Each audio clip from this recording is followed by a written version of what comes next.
Hey guys, and welcome back to another quick how-to video. This time we're going to look at removing seam lines on kits. For this example, we're going to be using the fuel tanks from Tamiya's lovely 1/48 scale A1H Skyraider, which of course is available down at our Hannants London shop. The first thing to do of course is remove and clean up the sprue gates with scalpel blades and join it together with Tamiya extra thin cement. As you can see, there's a very slight seam line that's caused from an imperfect joining on the two halves of this fuel tank. To deal with this, simply get 2 lengths of Tamiya masking tape and run them down the length of the seam line, with a millimetre or 2 of width either side.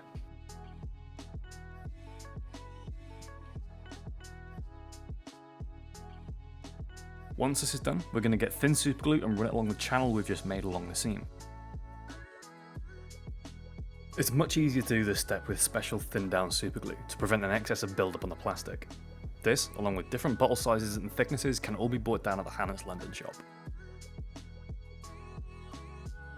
After a few minutes and the glue has dried, we can remove the masking tape and start the sanding process.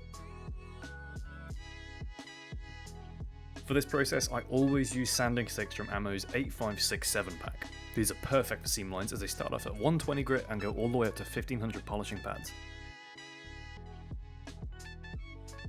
Now, as I sand the glue off, I'm also moving my way up through the grit of the sanding sticks, but after 320 grit, I personally prefer to move over to Tamiya's sanding sponges to get the smoothest finish possible.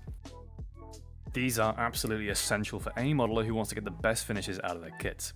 Here, I start at 1000 grit and move my way up to 2000 before finishing with a 3000 grit. Next, with a steady hand and a razor saw, I'm going to rescribe the lost panel lines before dissolving the glue and plastic dust with Tamiya extra thin cement. All of these modelling essentials, from the razor saw, polishing pads and sanding sticks, are all available for purchase right now down at Hannants London.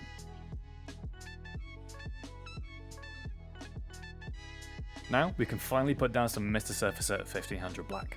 Here we can see how successful we've been in sanding any imperfections back with the sanding sponges, including any remnants of the seam line we've glued over. If you're lucky, you might have removed any evidence of your seam line in the first go.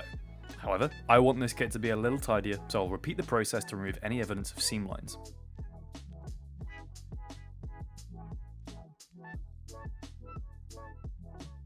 On this second pass, I actually make sure to move over to the sanding sponges much sooner. Too much work with the sanding sticks can lead you to shaving off too much plastic and deforming the shape of the tank overall.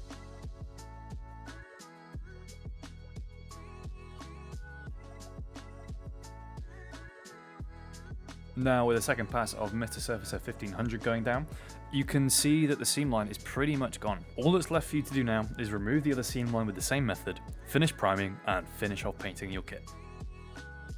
Once again, thank you very much for watching. We hope you found this video useful, and we look forward to seeing you down at Hannants London.